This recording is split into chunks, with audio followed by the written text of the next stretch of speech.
wachanganuzi, nawashukuruni kwa kutusubiri na samahani tumechelewa kidogo. Tumekuwa na safari ndefu, mikutano tangu asubuhi, lakini haidhuru tuko hapa. Ndugu zangu, nimefurahi kuwaona tena, kwa sababu mara ya mwisho nakumbuka ilikuwa miaka 6 iliyopita. Nilikuja hapa wakati huo na Meshaki Opuruku alikuwa mbunge wetu. Tukafanya mkutano mkubwa sana hapa, tukafundisha na mawakala kama mnakumbuka. Sasa miaka 6 ni mingi sana, na mambo mengi yametokea, mengi sana, mengi ya kutuumiza, lakini Mwenyezi Mungu ametuweka salama, tumekutana tena, tumshukuru Mungu. Sasa tuko kwenye uchaguzi mkuu wa maisha yetu. Uchaguzi mkuu wetu wa mwaka huu ni uchaguzi wa maisha yetu. Kura mtakayopiga tarehe 28 ya mwezi huu itakuwa kura muhimu kuliko nyingine yoyote uliyowahi kupiga. Kwa sababu ndugu zangu, kwa mara ya kwanza tangu tumeingia kwenye mfumo wa vyama vingi vya siasa, mwaka huu CCM lazima iondoke.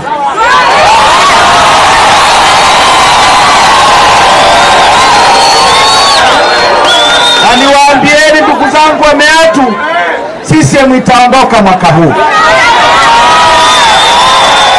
Sasa nimepita karibu nchi nzima hii nikizungumza na wananchi. Wananchi wako tayari kuiondoa CCM mwaka huu, kwa hiyo msio na wasiwasi. Sasa naomba tuzungumze ajenda kuu za uchaguzi mkuu huu. Tunazungumza mambo makubwa matatu ndugu zangu wa Meatu. Tunazungumza kurudisha uhuru wetu tena, uhuru wa wananchi, uhuru wa wananchi kuzungumza mambo wanayotaka kuzungumza, kuamua mambo wanayotaka kuamua, kufanya shughuli wanazotaka kufanya. Tunazungumza habari ya uhuru wa wananchi kujiamulia mambo yao wenyewe na mahitaji yao ya maisha yao. Sawa sawa. Jambo la pili, tunazungumza haki, kwa sababu nchi yetu imekuwa sio nchi ya haki. Nchi yetu imekuwa ya uonevu mkubwa, na nyinyi wananchi wa Simiyu na wananchi wa Meatu ni mashahidi wa jinsi gani nchi hii imekuwa sio ya haki. Tunazungumza habari ya maendeleo ya watu, kwa sababu pesa nyingi ya nchi yetu inatumika kwa mambo ambayo hayana maana yoyote kwa maisha ya wananchi wa kawaida kama wananchi wa Meatu. Hayo mambo makuu matatu, uhuru, haki, maendeleo ya watu, ndio masuala ambayo yako kwenye ilani yetu ya uchaguzi ya mwaka huu. Sasa ni watu wa Meatu ni wakulima na wafugaji, ni wafanyabiashara, au nakosea? Kama wewe ni mfugaji katika wilaya ya Meatu, umepigwa sana hii miaka 5. Wafugaji wetu kila mahali katika mkoa wa Simiyu na katika wilaya hii, wafugaji wetu wamefilisiwa mifugo yao na kina Mpina na serikali ya CCM. Nasema uongo? Ukiingiza mifugo kwenye hifadhi au kwenye Maswa Game Reserve, wanakuja wanakuchukua wewe, kama sio kukuumiza wanakunyang'anya mifugo yako, wanaenda kuipiga mnada. Nasema uongo? Wafugaji wengi wa eneo lote hili, wa ukanda wote huu, wamefanywa maskini na serikali hii katika hii miaka 5. Wengine wamekutwa kwenye hifadhi, wamepigwa risasi, wameuawa. Juzi hapa tumetoka leo Busega, wanatuambia juzi kuachia jana, watu 4 wamekutwa kwenye hifadhi ya Serengeti, 3 wamepigwa risasi, wameuawa, wakatupwa mtoni waliwe na mamba. Hii ndio Tanzania ya Magufuli, na hii ndio maana tunataka tukapige kura tarehe 28 ili nchi yetu iwe nchi ya watu walio huru tena. Tusiwe tena na serikali inayofilisi wafugaji, tusiwe tena na serikali inayothamini wanyamapori kuliko binadamu. Mnanipata wananchi wa Meatu?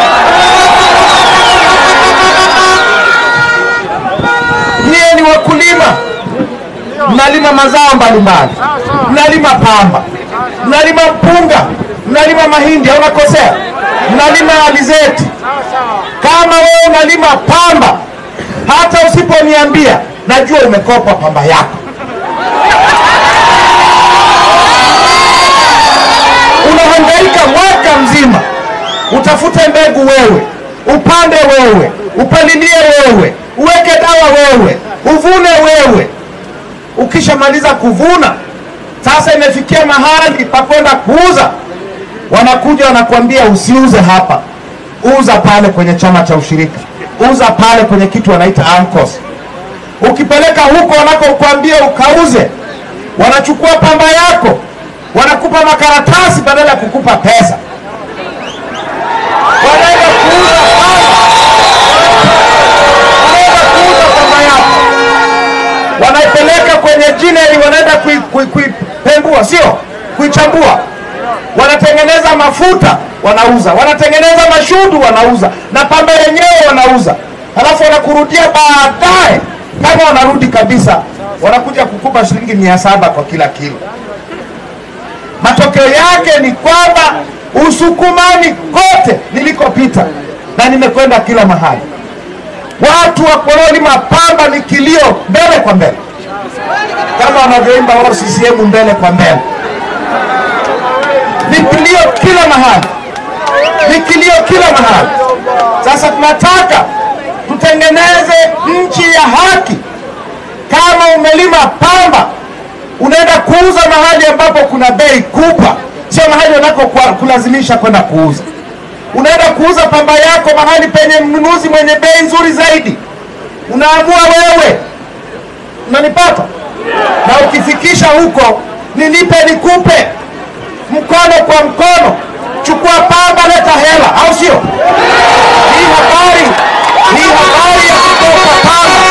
Hii habari ya kukopa pamba au ya kukopa kahawa, nimepita huko Kagera, nimepita Mbozi, kila mahali wakulima wa kahawa kilio hichi. Tunataka tupige marufuku hii habari ya kukopa wakulima mazao yao, na serikali ya Chadema itapiga marufuku hayo mambo. Sawa sawa? Tunataka ukifikisha pamba yako sokoni au kahawa au mahindi, unalipwa pesa yako hapo hapo. Sawa sawa? Unanipata? Sasa nyie mnafahamu, kwa sababu mnalima, mnafahamu ukiwa na mahindi, ukitembea barabara zetu hizi ni mageti matupu, au nakosea? Sio mageti ya nguo, sio mageti ya sukari, sio mageti ya bidhaa za viwandani, ni mageti ya mazao ya wakulima. Ukipitisha gunia la mpunga wanakunyonyoa, ukipitisha la mahindi au alizeti wanakulipisha, ukipitisha unga wanakulipisha. Nasema uongo? Ni mkulima ndiye anayenyonyolewa kila mahali.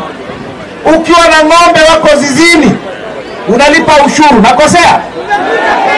Ukitaka kwenda kumuuza ng'ombe wako, unalipa ushuru ndio upate ile barua ya mtendaji. Nakosea? Ukifika mnadani, hata kabla hujamuuza unalipa ushuru wa mnada. Nakosea? Unapomuuza wanakunyonyoa. Nakosea? Ukimchinja nyama uuze, wanakunyonyoa tena. Nakosea?